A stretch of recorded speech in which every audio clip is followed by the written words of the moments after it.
if they come to the board meeting all nervous and stressed, other people are going to feel it. Yeah. You don't have to even talk about it. Yeah. That's why I say like managers should learn how to share their emotions Yeah. in a safe, professional way Yeah. because it's written on their face.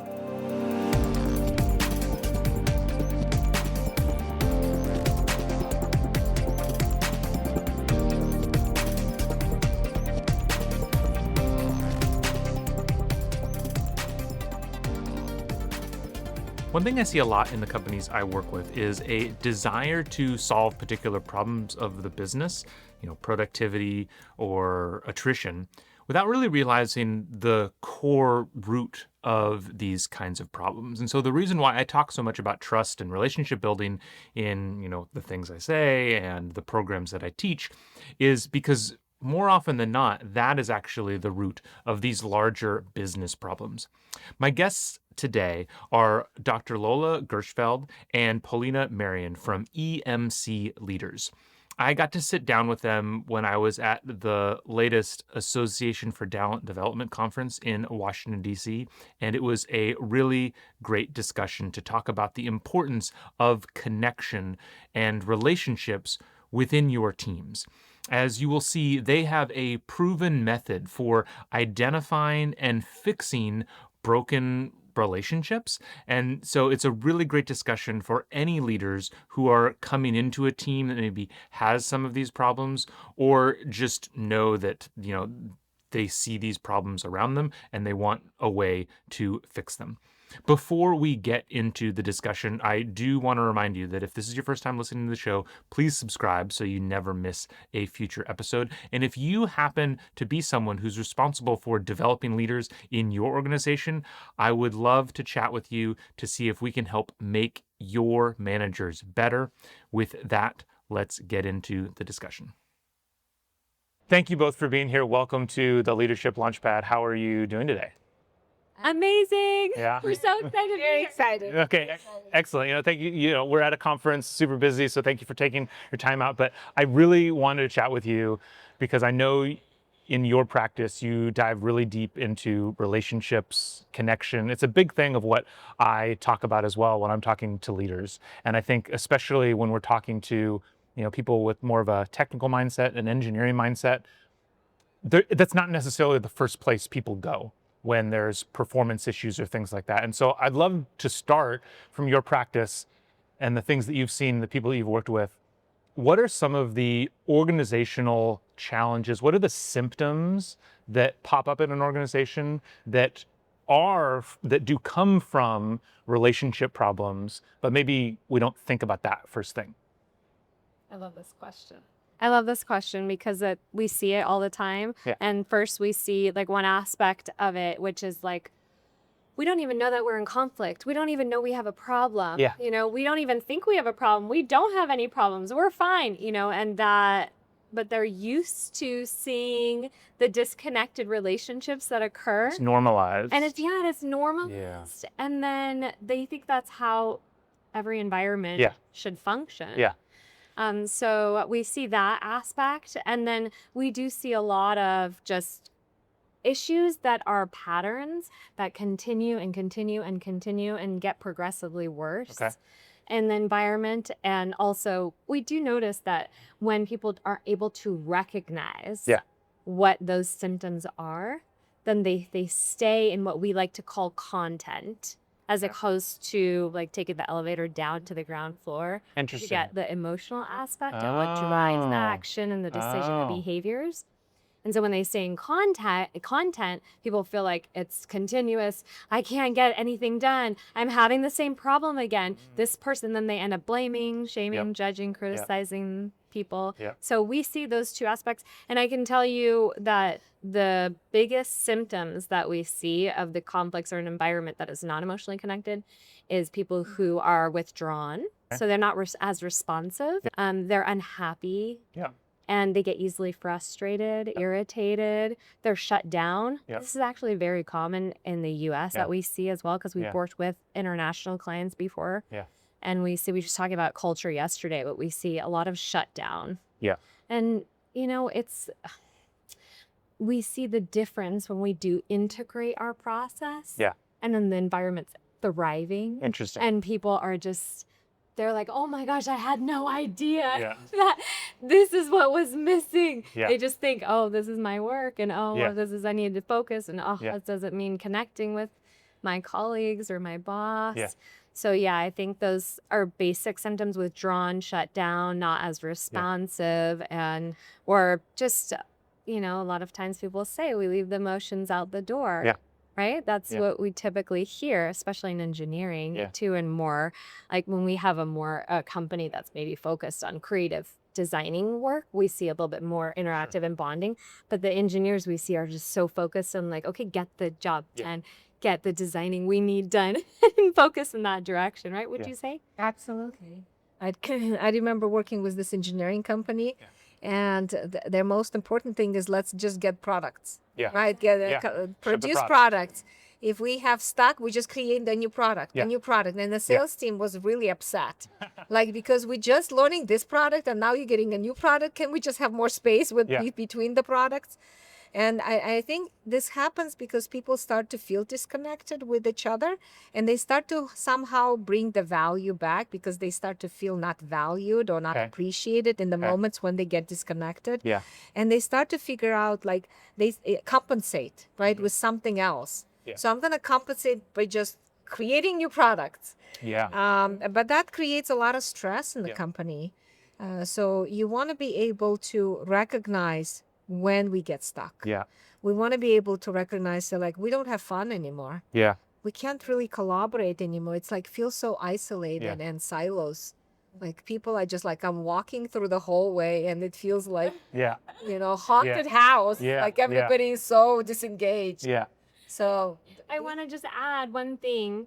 It's like the moment you notice you wake up before you even get to work and you get that feeling like, oh, Yeah. that is the sign that we know you're disconnected Yeah. at work. Well, and it's disengagement at a big, Gallup has done a lot of work on that, of showing, I forget the numbers of the latest surveys, but, just like what a large percentage of employees aren't engaged at work and how much that costs. I think the numbers are, in the US alone, it's like several $1,000s a year per employee that it costs you. An actual cost opportunity. Okay. Cost. Oh, fantastic. It's over 400,000 Okay. a year. Like if you have 10 if you have 10 managers in Yeah. a company, and I apologize for Yeah. interrupting. No, but no, no. We actually have an entire breakdown Yeah. of it Yeah. because we were like, as conflicts are not getting resolved Yeah. and people are not getting reconnected, Yeah. you actually end up spending more time Yeah.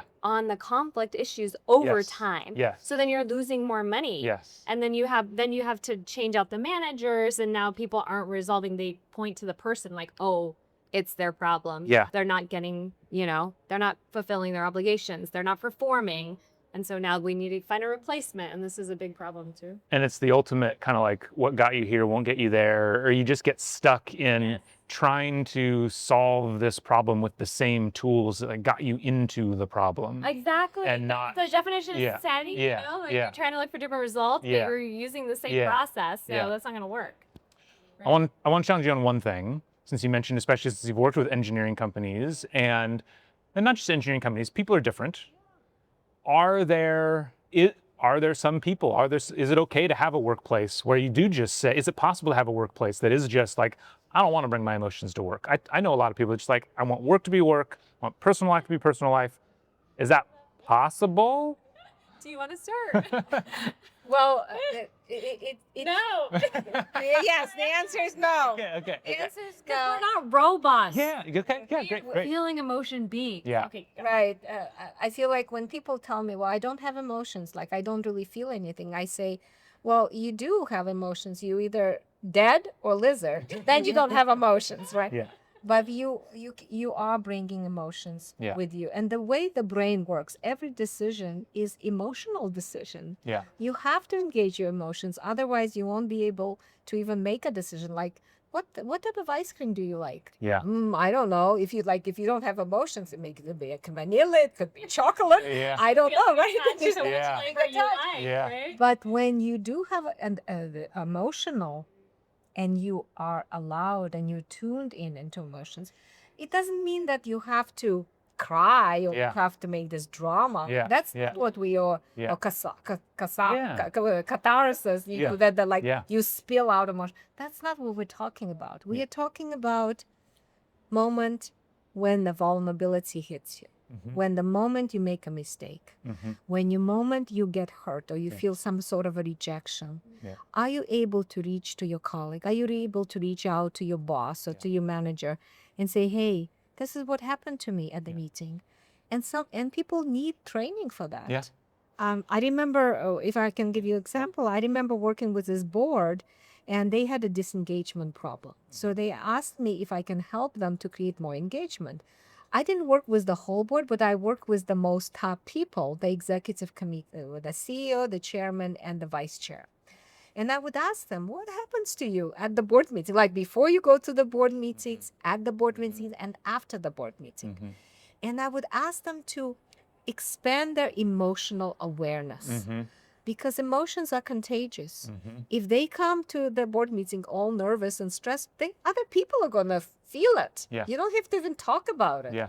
That's why I say like managers should learn how to share their emotions Yeah. in a safe, professional way Yeah. because it's written on their face. Yeah. Yeah. People It's read gonna it on their influence face. you one way or the other. Yeah. And we were just Yeah. talking to a CEO yesterday and we were asking him, you know, you like your facial expression is like you're upset. And he's like, well, I need to notify my face. And I was like, actually, if you just share with us what's going Yeah, on with you. yeah. And we spent about 15 minutes like unpacking what was going on with him.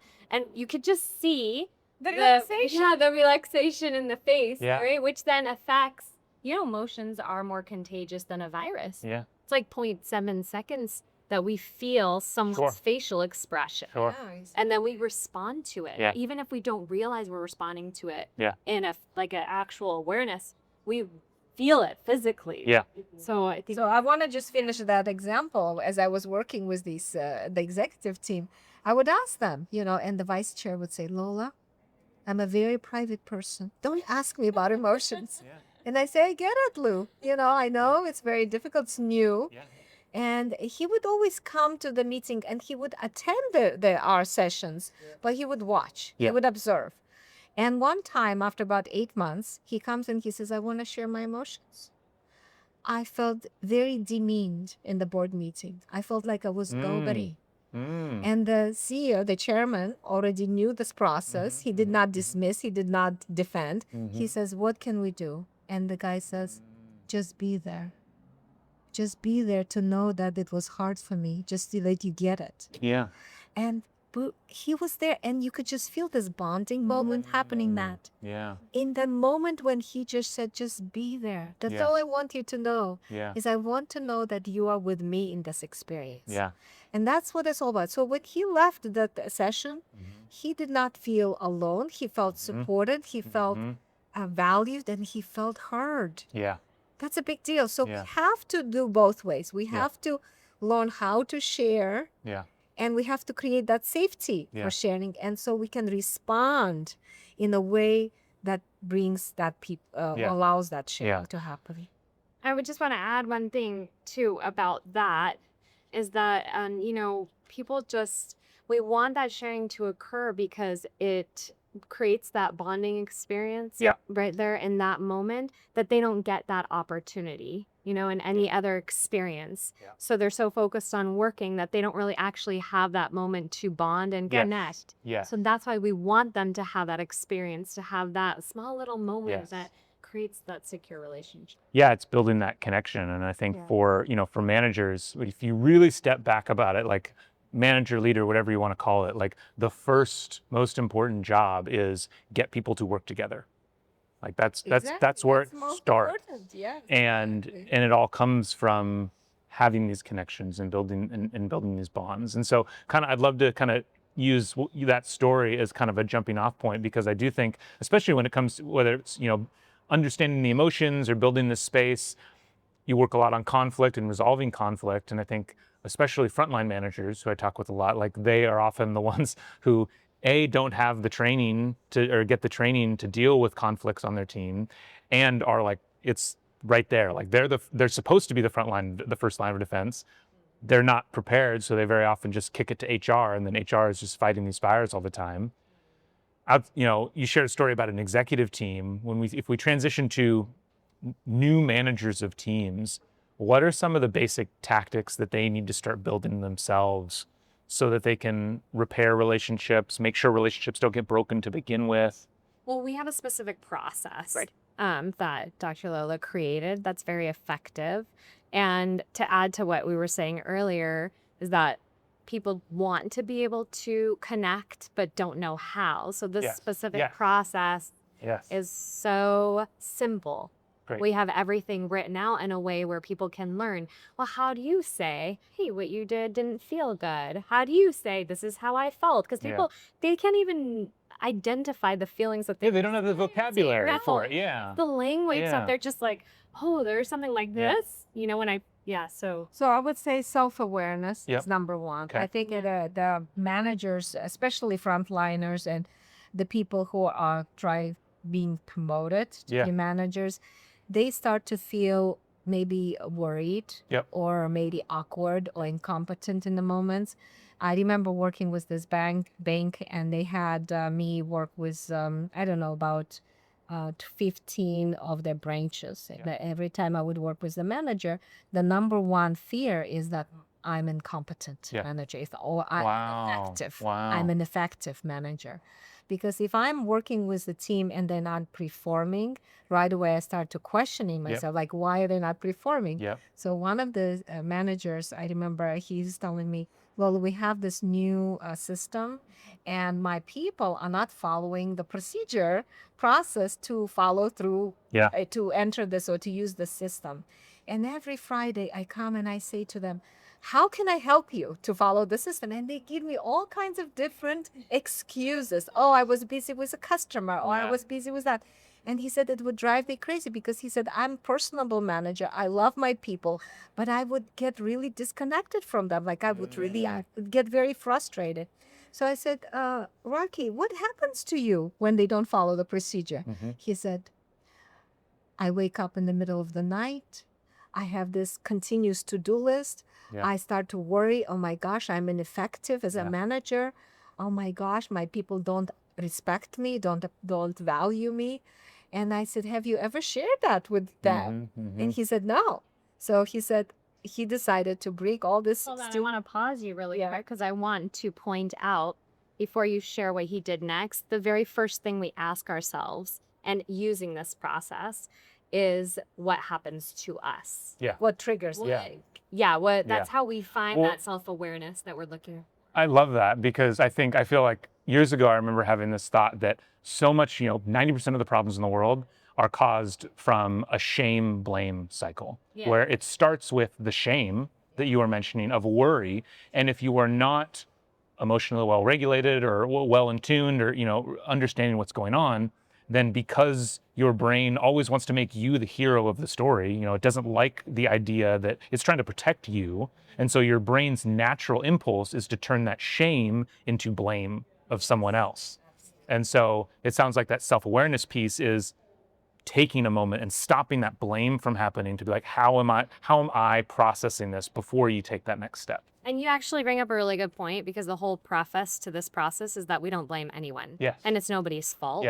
So that way it makes it easier for us to turn inward. So it's not like we feel so ashamed of what we did because we made such this huge mistake. It was terrible. We just, it's more about, okay, like what was happening with us that we made that decision or that we're feeling this way or that that is happening in the relationship, which is self-awareness. And when you have that self-awareness, that is prior to that occurs, you can make the shift and change the cycle and the patterns. Right. So by slowing it down, we were talking about Lisa Feldman Barrett, who talks about emotions are fast. And so we need to be able to learn how do we slow things down so we can tune into our emotions and then be as specific as possible so we can be clear.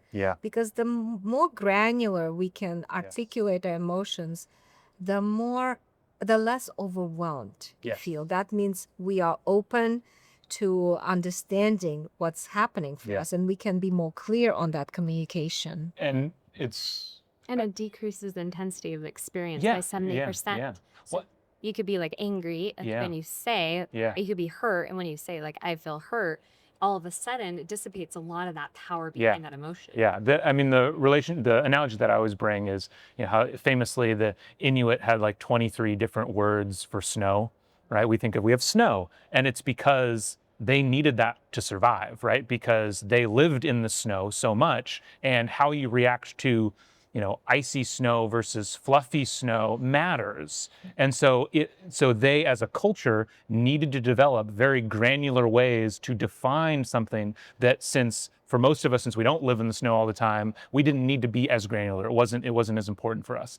But all humans live in our emotions. Yeah. And yet we are often not taught very granular ways to describe those emotions. Yeah. And so it creates this situation where we say we're angry, but we don't know what to do with it because that's not a granular enough definition. And then, so that's why we have the 3 steps, the different layers of emotion. Yeah. So we have like the surface emotions, or a lot of times people express themselves and we say like they stay on the content. Yeah. So it's like anger, frustration, those are surface emotions. Yeah. But what we want to do is we want to go like down to the ground floor. We want to take the elevator down. So we have the softer emotions and the primary emotions, which really understand the more like not being heard, not valued, worried, shaken, unimportant, those kinds of things. Death, dread, feeling alone. We took ourselves on a long tangent from your story. So we got to make sure to go back for your story. No, this is very important because I think this the bank manager who called all his branch managers into the room, and he had to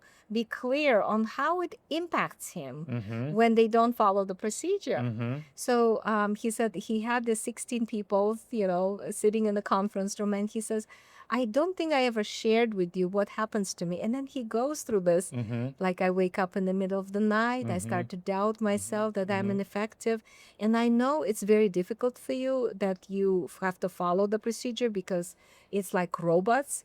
And I want you to know that it makes me feel like I'm failing you. I'm failing you as a manager because we don't follow. Yeah. And he said that the people were like their eyes got big I bet. because he was never been so vulnerable with Yeah. stuff.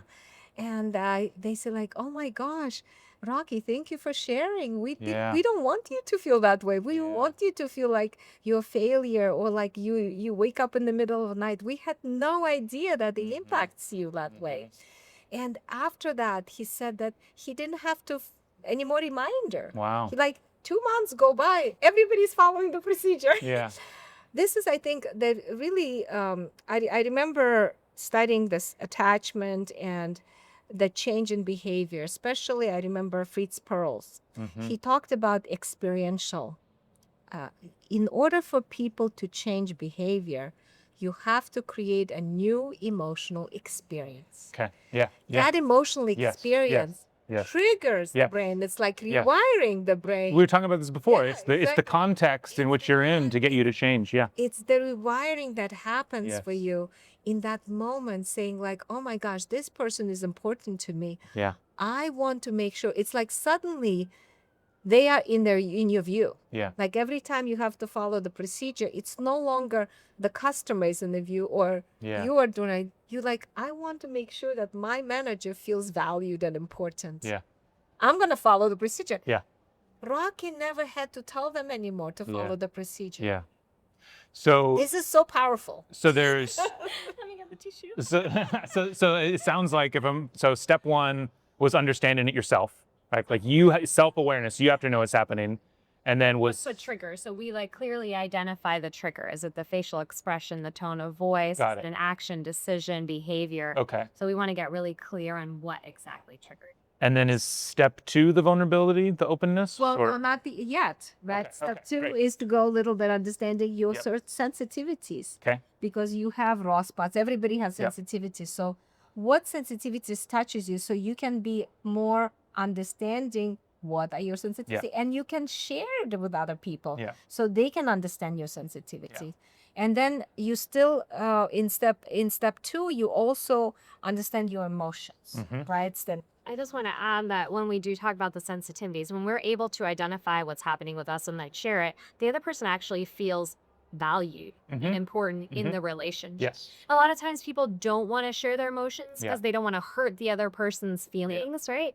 But then what we see is that it actually does quite the opposite. When you do share in a more vulnerable way and using this process, then they feel like, oh, wow, that's how I impact the person. Yeah. And I had no idea it was that important. Yeah. Yeah, Yeah. exactly. Yeah. So then we want people to understand fears. Only Yeah. like, what fears did you have Yeah. at that moment? Because the disconnection happened. Yeah. And then step 3 is what are urges, like what are our automatic thoughts and protective behavior. Where do I like go you with said, this? From shame to blame. Yeah. I felt shame, but now I'm blaming. Yeah. Or I felt shame and I'm gonna withdraw and disconnect Yeah. because I can't deal with that. Yeah. Right? I'm gonna avoid and shut down. Yeah.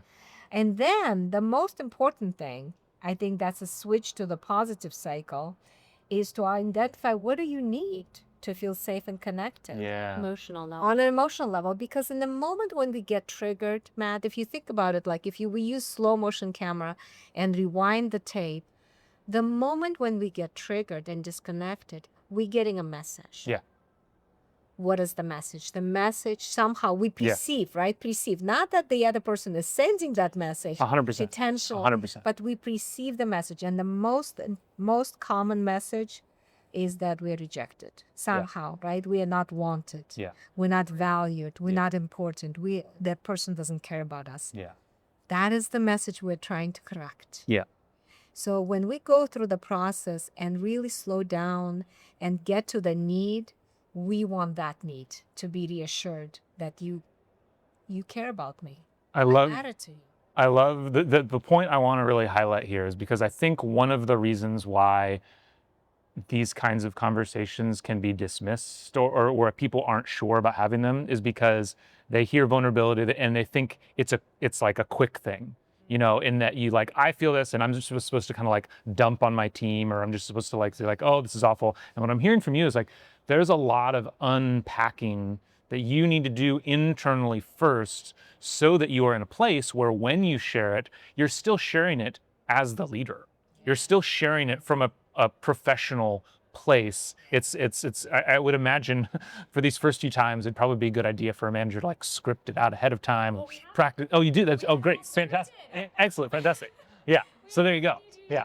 So there's prompts. There you go. Okay. Yeah. Prompts and a form that people follow. So there you go. Yeah. Yeah. Yeah. Do the form enough so then you can learn how to do Exactly right. with the form. That's Exactly pretty right. much what we want. Yeah. And you can use the form because emotions get so overwhelming. Yes. So a lot of times when we get triggered, we don't even understand what's going on with us. Yeah. So it could be hard to like try and process on your Yeah. own. It's like doing surgery by yourself. Yes. Yes. You know, we have that form where you could just go, all right, let's go step by step. Yeah. And typically what we see is that as you're uncovering each step, you really get to the root because you can go back and be like, actually, I wasn't triggered Yeah. by the decision. I was triggered by the facial expression, or I was triggered by the way he turned away from me or whatever. So then you're like, oh, wait, this is actually what's happening. Yeah. And then the other person that hears that can then understand you. And that's when like the making sense and clicking and bonding occurs. Yeah. Because they're like, oh my God, I feel understood. Oh my God, I feel valued. Oh, this is so fantastic. And I do. It's all rainbows and unicorns. Yeah. Ice cream. Sprinkles. But I want to add to what you were saying too. It's like, you know, sometimes we feel like when people ask, what do you need? They're like, oh, I need you to send me the emails on time. Yeah. Or, oh, I need Yeah. you to respond in my board meeting. Yeah. You know, and we want to try to avoid that as much as we possibly can in this process. Yeah. Because we're not looking for you to change behavior, because you will intrinsically get motivated to change behavior when you experience the emotion that I feel Yeah. when you trigger me. Mm. So we don't want to ask them to change. The same thing in the relationship, and we see in personal relationships. We see people use this cross and they get so excited. Like, we're going to take this home, use it with our partner. Yeah. It's so Oh, good. yeah. But that's important to know. When we say, what do you need? It's not send the emails. Yeah. It's not make the calls. It's like emotionally driven. Yeah. We also have a script for that. Yeah. Yeah, it's Yeah. because the emotional connection, the EMC process that we call, it's present oriented. Yeah. It's what's happening right now. Yeah. Even though the trigger may have occurred a few weeks ago or in the past, the emotional experience is now. Interesting. Because emotions are traveling and you get again triggered because you got hurt and now you're using the protective behaviors to protect yourself. Well, we're in a negative cycle. Yep. by using this process, we are repairing that disconnect. Yep. And when I get the reassurance that you do care about me, that I Yep. am valued, suddenly, my gosh, Yeah. I'm back to normal. Yeah. It's like, oh my God, I feel motivated, Yeah. I feel happy, I feel like secure. Yeah, I mean, the number of, changes. even outside of breaking down or like repairing relationships, the amount of team problems that I've seen just go away once there is personal connection. Yeah. Because I think a lot of it is, it's just all of a sudden so often we see the other person as a worker or an employee versus a person. And it's once we can connect on whether it's emotions or the things we like to do outside of work, and it allows us to see a little bit of us in them. We realize that they're a person, and it just, you give people more grace. It just makes everything easier and can solve so many of those, what you think were work problems that aren't like the doing problems that weren't the doing problems. And yeah, and that's a good point, because as soon as we are able to respond to each other's emotional needs, Yeah. there's so many ways to resolve problems, like the Yeah. issues that are Yeah, yeah, actually at work, Yeah. that are separate from the relationship. Yeah. So then it becomes so much easier Yes. to resolve those problems. Yeah. They're like, oh, well, we can do anything because we are connected. Yeah. Yeah. You become flexible, and we want that. Yeah. We want teams to be flexible. Yeah. Not rigid. And team members become flexible when they're connected. I love it. Well, it's been a great conversation. I think we've covered a lot. I mean, we could talk forever. There's a lot of other pieces to this, but I want to thank you for your time. What are some ways that people can find out more about EMC, if any of this resonated with them, if they have a conflict in their team that they're trying to resolve? Where can they go? Well, they can go to emcleaders.com. Okay. We have a great assessment called Team Emotional Safety Assessment. Great. It's Fantastic. TESA for Yeah. short, TESA. Great. And they can learn that, and they can actually start to assess their perceived emotional safety with Fantastic. their manager and their Yeah. colleagues by going through that assessment. And the assessment doesn't really pinpoint the weaknesses. It pinpoints the strength. Oh, great. Relationship. Yeah. It's like Strength Finder. Yeah, Have you yeah, taken yeah. it? Yes. Yeah. You know how they have, so the report comes with their 5 top capabilities on creating that emotional safety. Great. It could be self-awareness, or it Yeah. could be engagement, Yeah. or it could be relationship repair. So they can start by doing that. Yeah. And since we're at ATD Yeah. conference here, I just came out with my new book Oh, called fantastic. Evolve. Fantastic. And Evolve talks about the 24 capabilities that you need to create more emotional safety. Excellent. We had a podcast also. Excellent. You can find us on YouTube, EMC Leaders, and we have Instagram, LinkedIn. We have it all. All the places. And Yeah. the podcast is called The Leader in You. Okay. Okay. Excellent. Great. Yeah. Matt, thank you so much. Oh, thank It you, was both of such a you. pleasure. This has been fantastic. Thank you so Yes, much. thank you so much for your time. Appreciate it. Have a great rest of your conference. Thank you. Thank you. Thank you so much for listening to today's show. If you are looking for help turning your organization's great engineers into great managers, me and my team at Better Everyday Studios would love to help. We deliver targeted and interactive training workshops that are designed to help build the 3 fundamental skills of any new manager: building trust, giving feedback, and setting goals. Reach out to me through matt@bettereverydaystudios.com so we can start making your organization better every day.